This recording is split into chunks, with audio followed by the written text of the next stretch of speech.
अस्सलाम वालेकुम। Welcome to एमरात।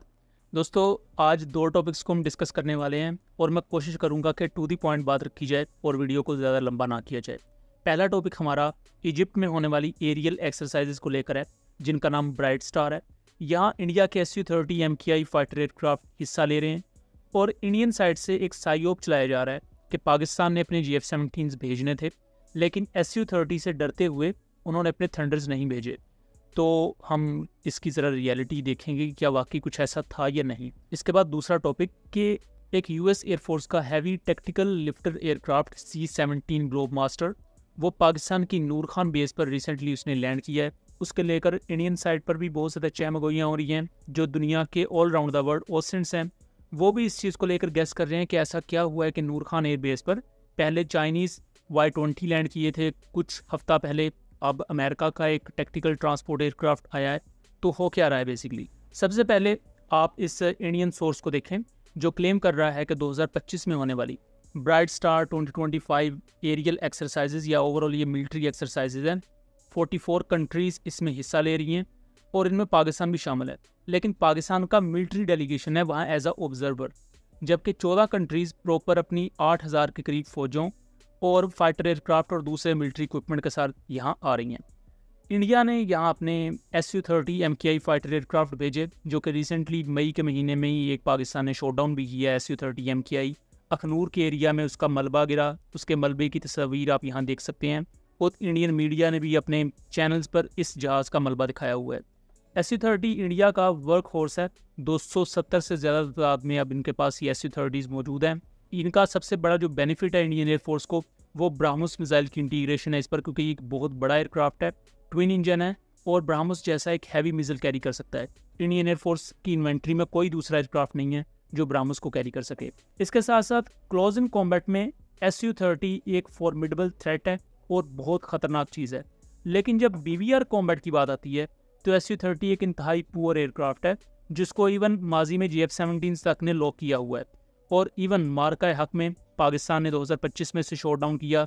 2019 में भी पाकिस्तान ने एक MiG-21 और एक SU-30 MKI शॉट डाउन किया था। तो ये बेसिक इसकी प्रोफाइल है जो मैंने आपको बताई।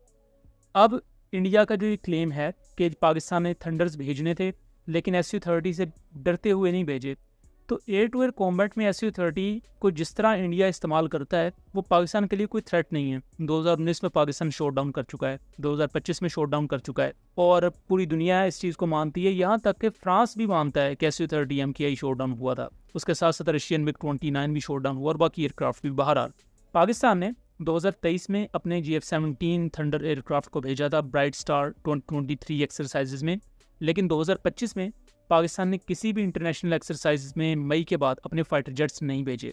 आपने 1-2 महीना पहले ही एनातोलियन ईगल एक्सरसाइज देखी तुर्किया में, जहां हर साल पाकिस्तान पार्टिसिपेट करता है, लेकिन इस साल पाकिस्तान नहीं गया क्योंकि इंडिया के साथ हॉस्टिलिटीज़ चल रही हैं और हम अपने 10-15 एयरक्राफ्ट किसी भी दूसरे मुल्क में नहीं भेज सकते 1 महीने के लिए या आधे महीने के लिए, क्योंकि वो आपके पूरे मुल्क में मौजूद जो फाइटर एयरक्राफ्ट या आपके इक्विपमेंट की डिप्लॉयमेंट है उस पर फ़र्क डालता है। तो यही वो वजह है कि पाकिस्तान ने अभी तक जो करंट सिचुएशन है नेशनल सिक्योरिटी को मद्देनज़र रखते हुए पाकिस्तान ने कोई फाइटर एयरक्राफ्ट किसी मुल्क में नहीं भेजा और ऐसा कोई प्लान था भी नहीं कि थंडर को ब्राइट स्टार में भेजा जाएगा। तो इंडियन साइड से ये जो साइयोप किया जा रहा है ये सिर्फ वो अपनी शायद अवाम को इतना बेवकूफ़ समझते हैं कि वो उनको इस तरह का नैरेटिव बरोस रहे हैं और उनकी बहुत सी अब अवाम है जो इस पर क्वेश्चन भी उठा रही है कि कब तक इस चीज़ को आप रगड़ेंगे। चलें, आप राफेल की बात करते तो शायद कोई मान भी लेता, लेकिन आप SU-30 की बात कर रहे हैं जो पाकिस्तान 2 दफ़ा शॉट डाउन कर चुका है और SU-30 का RCS इतना बड़ा है कि उसे इवन ब्लॉक 1 ब्लॉक 2 का रेडार भी बहुत दूर से देख लेता है। बाकी एयर टू ग्राउंड ऑपरेशन में ये अच्छा है, क्लोज कॉम्बैट में ये फॉर्मिडेबल है, इसका कोई मुकाबला नहीं। बहरहाल अब दूसरे टॉपिक की तरफ आ जाते हैं। नूर खान एयरबेस पर, जिसको इंडिया कहता है कि उन्होंने तबाह कर दिया है, वहाँ कुछ भी अपना लैंड हो सकता है ना टेक ऑफ कर सकता है, वहाँ अमेरिकन एयरफोर्स का एक C-17 heavy transport aircraft land किया है। इससे कुछ हफ्ता पहले चाइनीज़ ट्रांसपोर्ट एयरक्राफ्ट भी यहाँ लैंड किए थे। तो बेसिकली जो लॉजिस्टिक सपोर्ट होती है पाकिस्तान एयरफोर्स इवन आर्मी के लिए, उसकी ज़्यादातर जो आमदो रफ्त होती है वो नूर खान बेस से ही होती है और वो मेन एयर बेस है आपकी लॉजिस्टिक सप्लाई को लेकर। अब इस C-130 में क्या था, तो C-130 को समझने से पहले आप इसके बारे में ये चीज़ याद रखें कि मैक्सिमम ये 77,500 किलोग्राम का पेलोड कैरी कर सकता है। यह एक आम चीज़ है कि पाकिस्तान में करंटली फ्लड आया हुआ है, जिसकी वजह से बहुत से एरियाज़ अफेक्टेड है। तो यहाँ जो एयरक्राफ्ट है उसमें फ्लड से रिलेटेड एड का सामान भी है, और ये एक बड़ा टेक्टिकल ट्रांसपोर्ट एयरक्राफ्ट है। तो इसमें एड से रिलेटेड पैकेज होना और उसके साथ साथ कोई दूसरा लॉजिस्टिक्स से रिलेटेड सामान होना। तो अभी तक जो हमारी इन्फॉर्मेशन है कि पाकिस्तान के F-16 के लिए हमारे जो कोबरा अटैक हेलीकॉप्टर्स हैं, और इसके साथ साथ हमारी जो ग्राउंड ट्रूप्स कुछ US इक्विपमेंट यूज़ करती हैं, उसके स्पेयर पार्ट्स हो सकते हैं इसमें। और चाइना के भी इससे पहले आए थे, और ऑपरेशन बुनियानुल मरसूस से कुछ हफ्ता पहले ही टर्किश टेक्टिकल ट्रांसपोर्ट एयरक्राफ्ट भी आए थे। हमने उन पर डिटेल वीडियोस बनाई हुई हैं, लिंक उनका मैं डिस्क्रिप्शन में दे दूंगा। तो ये चीज़ एक नॉर्मल प्रोसेस है, क्योंकि हमारे पास US का इक्विपमेंट भी है, चाइना का इक्विपमेंट भी है, तुर्किया का इक्विपमेंट भी है, उनकी फ़्लाइट्स हमारे मुल्क में आती रहती हैं। इसी तरह हमारे ट्रांसपोर्ट एयरक्राफ्ट भी मुख्तलिफ ऑपरेशंस की गर्ज से उनके कंट्रीज़ में जाते हैं। लेकिन यहाँ US का एयरक्राफ्ट उन्होंने सपोर्ट किया, इसी तरह जब चाइना का एयरक्राफ्ट भी सपोर्ट करते रहे तो उसको हाईलाइट किया जाता रहा कि देखें जी, नूर खान एयरबेस पर एयरक्राफ्ट आ गया है।